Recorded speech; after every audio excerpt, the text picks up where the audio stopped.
ओम शांति। 17 नवंबर 2022 बाबा के महावाक्य। मीठे बच्चे, तुम्हें जितना बाबा कहने से सुख फील होता है उतना भक्तों को भगवान व ईश्वर कहने से नहीं फील हो सकता। प्रश्न: लोभ के वश लौकिक बच्चों की भावना क्या होती जो तुम्हारी नहीं हो सकती? उत्तर: लौकिक बच्चे जो लोभी होते वह सोचते हैं कि कब बाप मरे तो प्रॉपर्टी के हम मालिक बने। हम बच्चे बेहद के बाप के प्रति ऐसा कभी सोच ही नहीं सकते, क्योंकि बाप तो है ही अशरीरी। यहाँ तुमको अविनाशी बाप से अविनाशी वर्षा मिलता है। गीत: मुखड़ा देख ले प्राणी। ओम शांति। ओम शांति। जब दो बारी कहे तो एक बाबा कहते हैं, एक दादा कहते हैं। एक को आत्मा, दूसरे को परम आत्मा कहा जाता है, अर्थात परम धाम में निवास करने वाले हैं, इसलिए उनको परम आत्मा परमात्मा कहा जाता है। अब आत्मा और परमात्मा का संबंध क्या है? एक बाप और उनके बच्चे हैं। मनुष्य जब पुकारते हैं तो अंग्रेजी में भी कहते हैं ओ गॉड फादर, तो पिता हुआ ना। सिर्फ परमात्मा व प्रभु ईश्वर आदि कहने से इतना मजा नहीं आता। बाप कहने से सुख मिलता है। पारलौकिक बाप है ही सुख देने वाला, तब तो भक्ति मार्ग में इतना याद करते हैं गॉड फादर, अर्थात वह हमारा पिता है। यह भी कहते हैं हम सब ब्रदर्स हैं, ब्रदरहुड कहते हैं। यह भारतवासी जब कहते हैं हम सब भाई भाई हैं, तो आत्मा की तरफ ध्यान नहीं जाता, देह अभिमान में चले जाते हैं। यह समझते नहीं कि हम आत्माएं आपस में भाई भाई हैं। हम सबका बाप एक है। अगर परमात्मा सर्वव्यापी होता तो भाई भाई नहीं कहते, आत्मा ही समझकर भाई भाई कहते हैं। अभी तुम बच्चे बाप के सम्मुख बैठे हो और बाप तुमको पढ़ाते हैं। अब आत्मा कहती है हमको बाप मिला है। बाप मिला गोया सब कुछ मिला। बाप द्वारा वर्षा मिलता है। बच्चा पैदा हुआ और समझते हैं वारिस आया। बाबा कहने से ही बच्चे का वारिसपना सिद्ध हो जाता है। अक्सर करके बच्चियां माँ माँ कहती हैं, माँ तरफ जास्ती लव रहता है। बच्चा होगा तो बा बा कहता रहेगा। बच्चे का बाप की तरफ लग जाता है। माँ से वर्षा नहीं मिल सकता, बाप से वर्षा मिलता है। अब यहाँ तो तुम सब आत्माएं भाई भाई हो। तुम हर एक बाप से वर्षा ले रहे हो।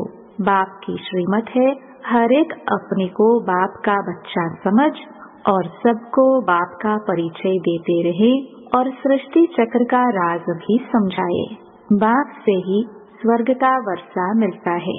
बेहद का बाप कहते हैं तुम स्वर्गवासी थे, फिर तुम नरकवासी कैसे बने? 84 जन्मों का चक्र कैसे लगाया? यह है डिटेल की बातें। बाकी बाप ने पहचान तो दी है और बाप से जरूर सत्युग का वर्षा मिलेगा। अच्छा, किसको मिला हुआ है? यह लक्ष्मी नारायण के चित्र खड़े हैं। इन्हों को बाप का वर्षा मिला था, फिर कहाँ गया? यह है चक्र की बात। तुमको अभी सत्युग का वर्षा मिलता है, फिर पुनर्जन्म लेते लेते 84 जन्म तो भोगने ही है। अब तुमको नंबरवार पुरुषार्थ अनुसार 84 का चक्र बुद्धि में है और यह भी निश्चय है कि हमारा अंतिम जन्म है। 84 जन्मों का चक्कर लगाकर पूरा किया है। अब तुम जाएंगे तो तुम्हारे पीछे सब चले जाएंगे। तुम बच्चे तो बाप से अपना वर्षा पा चुके हो, राजयोग सीख चुके हो, तो तुम जानते हो हम फिर नई दुनिया में राज्य करने आएंगे। फिर यह सब इतने धर्म वहाँ होंगे नहीं, सब वापस चले जाएंगे। फिर पहले पहले हमको यानी द्वितीयज्म को आना है। हम शूद्र कुल के थे, अब ब्राह्मण कुल के बने हैं, फिर सूर्यवंशी चंद्रवंशी कुल के बनेंगे। हम ब्राह्मण कुल, सूर्यवंशी कुल और चंद्रवंशी कुल के तीनों वर्षे एक ही बाप से ले रहे हैं। सतयुग त्रेता में कोई धर्म स्थापन करने आता ही नहीं है। भारत का एक ही धर्म रहता है। पीछे बाहर वाले इस्लामी, बौद्धि आदि आते हैं। भारत बहुत प्राचीन देश है। पहले देवी देवता ही थे, अभी और धर्मों में कन्वर्ट हो गए हैं। कितनी भिन्न भिन्न भाषाएं हैं। जैसे यूरोपियन हैं तो अमेरिका की भाषा अलग, फ्रांस की अलग है, तो सब क्रिश्चियन लोग।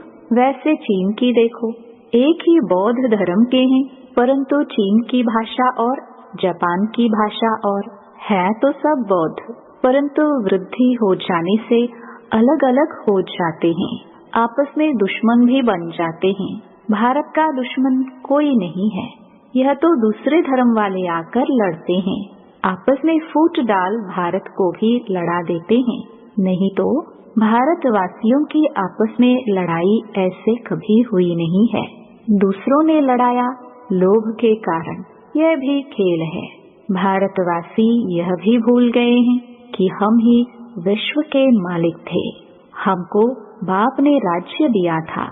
सतयुग में यह नॉलेज रहती नहीं कि यह राज्य हमने कैसे पाया।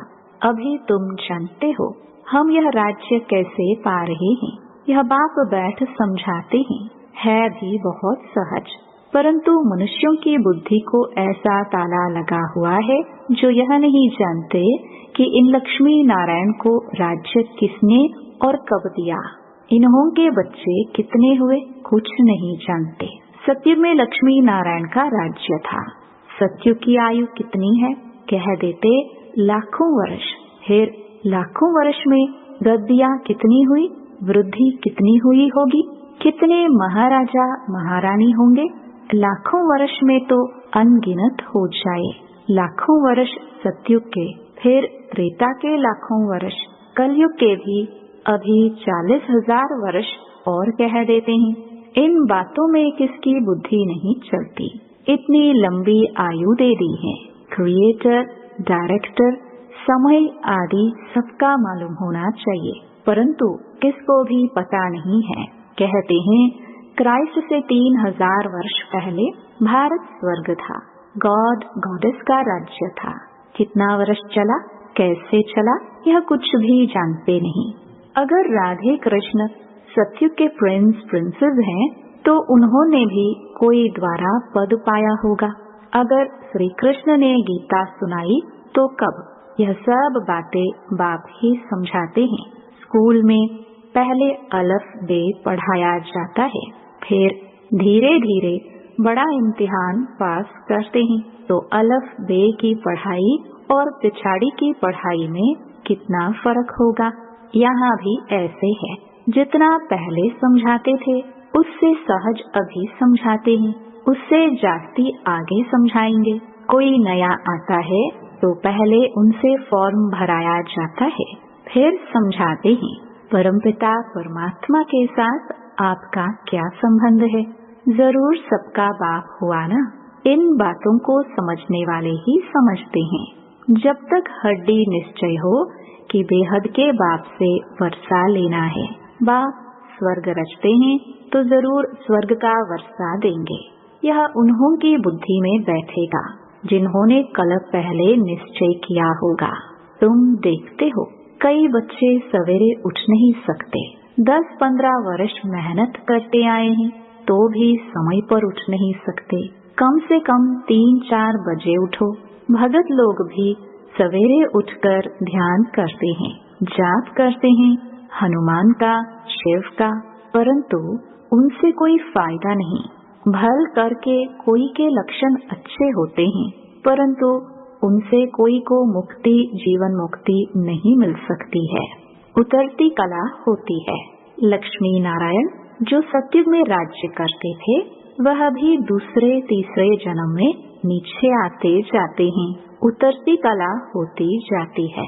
आधा कल्प पूरा होगा तो वाम मार्ग में चले जाएंगे, फिर भक्ति मार्ग शुरू होगा। कितने ढेर मंदिर बनते हैं, अभी भी कितने मंदिर हैं, कोई टूट भी गए हैं। वाम मार्ग में जाने के चित्र भी हैं। ड्रेस देवताओं की पड़ी है, वास्तव में ड्रेस उन्हों की अलग थी। पीछे बदलती आई है। कोई की पाग कैसी, कोई की कैसी, कोई का ताज कैसा। अलग अलग ताज पहनने का भी अलग अलग नमूना होता है। सूर्यवंशी राजाएं जो हैं, उनकी पहरवाइज अपनी अपनी होती है। यह फलाने की पगड़ी है। बाबा ने साक्षात्कार भी किया है। द्वारिकाधीश की टेढ़ी पगड़ी थी। यह सब ड्रामा आदि से अंत तक जो कुछ हो रहा है वह फिर भी ऐसे ही होगा। फिर वाम मार्ग में जाएंगे, सबका मतभेद हो जाएगा, रस्म रिवाज अलग हो जाएगा। सूर्यवंशी अलग, चंद्रवंशियों का अलग। यह बना बनाया खेल है जो फिर रिपीट होना है। तुम जानते हो, हम भी बेहद के बाप से फिर से गति सदगति को पाते हैं। पुरानी दुनिया का विनाश होना है। बेहद का बाप राजयोग सिखला रहे हैं। यह दुनिया नहीं जानती कि राजयोग सिखाते हैं। तुम बच्चे अच्छी रीति जानते हो और तुम्हारा बाप से लव है। सबका एक जैसा तो हो नहीं सकता। अज्ञान में भी सबका एक जैसा लव नहीं होता। कोई लोभवश कहते हैं बाप मरे तो प्रॉपर्टी मिले। यहाँ शिव बाबा का शरीर तो है नहीं। बाबा तो अविनाशी है। यह शरीर लोन पर लिया है। तुम जानते हो, हमने पूरे 84 जन्म लिए हैं। बाबा तो पुनर्जन्म नहीं लेते, इस शरीर में प्रवेश कर आते हैं। नहीं तो क्या लक्ष्मी नारायण के तन में आए? वह तो है ही पावन दुनिया के मालिक। यह तो है ही पतित दुनिया, पतित शरीर, क्योंकि विष से पैदा होते हैं। बाबा कल्प पहले मुहाफिक कहते हैं, मैं साधारण तन में प्रवेश करता हूँ। मुझे जरूर अनुभवी रथ चाहिए। कोई अच्छे एक्टर होते हैं तो उनको अच्छा इनाम मिलता है। यह भी बाबा का रथ गाया हुआ है। ब्रह्मा द्वारा स्थापना। ब्रह्मा को बूढ़ा भी दिखाते हैं। प्रजापिता ब्रह्मा, विष्णु और शंकर का रूप ही अलग है। ब्रह्मा का रूप बिल्कुल ठीक है। बाप ने ही इनका नाम रखा है प्रजापिता ब्रह्मा। इसने पूरे 84 जन्म लिए हैं। तुम भी कहेंगे हम सबने पूरे 84 जन्म लिए हैं, तब पहले पहले बाप से मिले हैं। हमारी राजाई फिर से स्थापन हो रही है। समझाना भी पड़ता है। हे परमपिता परमात्मा, हे भगवान। तो भगवान जरूर बाप को समझना चाहिए, परंतु मनुष्यों की समझ में नहीं आता है कि सभी आत्माओं का बाप निराकार है, पिता है। तब तो भक्ति मार्ग में सब याद करते हैं। आत्माओं को सुख मिला था, तब दुख में याद करते हैं। तुम भी आधा कल्प बाप को याद करते आए हो। शुरू शुरू में ही सोमनाथ का मंदिर बनता है तो जरूर बाप को ही याद करेंगे। जानते हैं यह बाप का मंदिर है।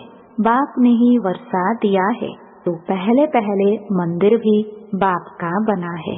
तुम अभी बाप के वारिस बने हो। बाप विश्व का रचयिता है, उनसे ही वर्षा मिलता है।